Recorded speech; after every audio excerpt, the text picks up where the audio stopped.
So it's January. Lots of us back to work after Christmas. It's still cold outside, still a little bit dark too. Lots of people already apparently daydreaming of the sunshine. Ben?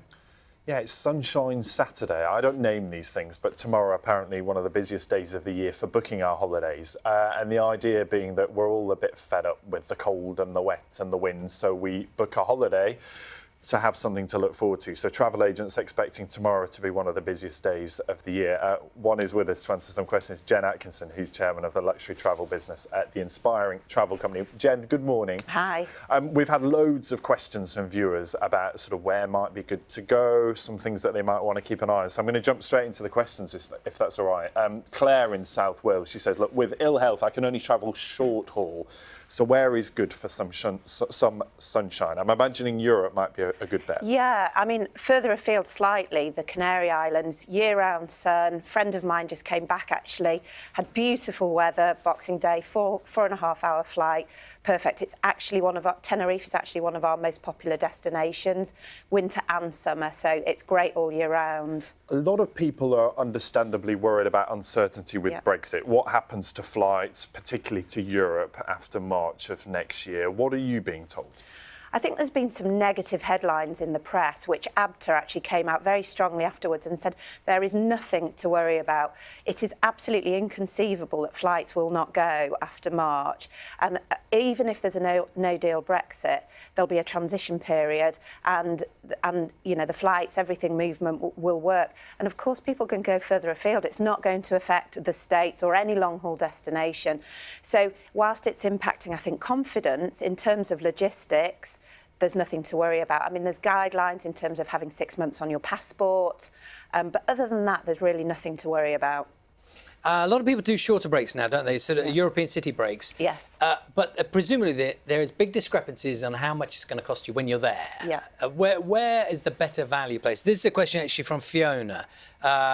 Where is a good value? It's a great question because with the exchange rates fluctuating, clearly the euro, it's made European destinations quite expensive. One of our sister businesses actually specialises in some of the Eastern European cities. So if, for example, you might have thought of Prague as a destination, a great value alternative to that might be somewhere like Tallinn in Estonia. So it's absolutely, there's really great value destinations. And your money is just going to go further when you're there. It goes further, the restaurants are cheaper, the food's cheaper. So that if it's about value, then it's about knowing the destinations to go to where you're going to get more for your money, not to go to Venice, as an example, and sit on the main square for £10 a coffee. Right, I just want to ask you something, Ben, that I get concerned about, and actually Kirsten mentions this on Twitter. Is it true if you don't use a private internet browser to search for flights, they creep up in price when you refresh the page, when you come back to it?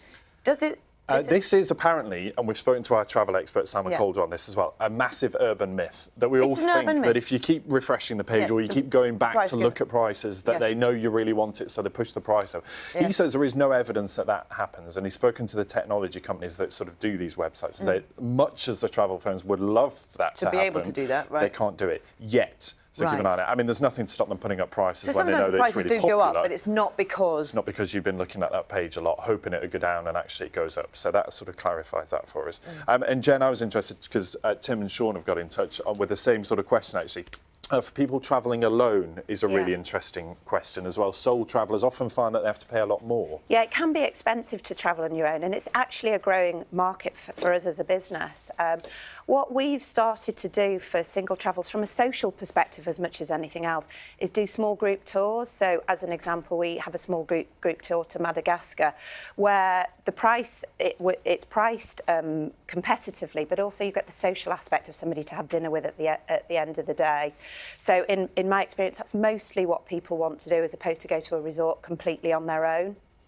Jen, thank you for all of that. Really good advice. I'm off to book a holiday now. I'm certainly in the mood with all of this. Where are you going to go, man? Don't know. I've got to go to a wedding in Miami in May, so I'm looking forward to that. How dreadful for you. But I've not booked a flight yet, so I need to keep some top tips from Jen booking a flight. I know a great business. Thank you very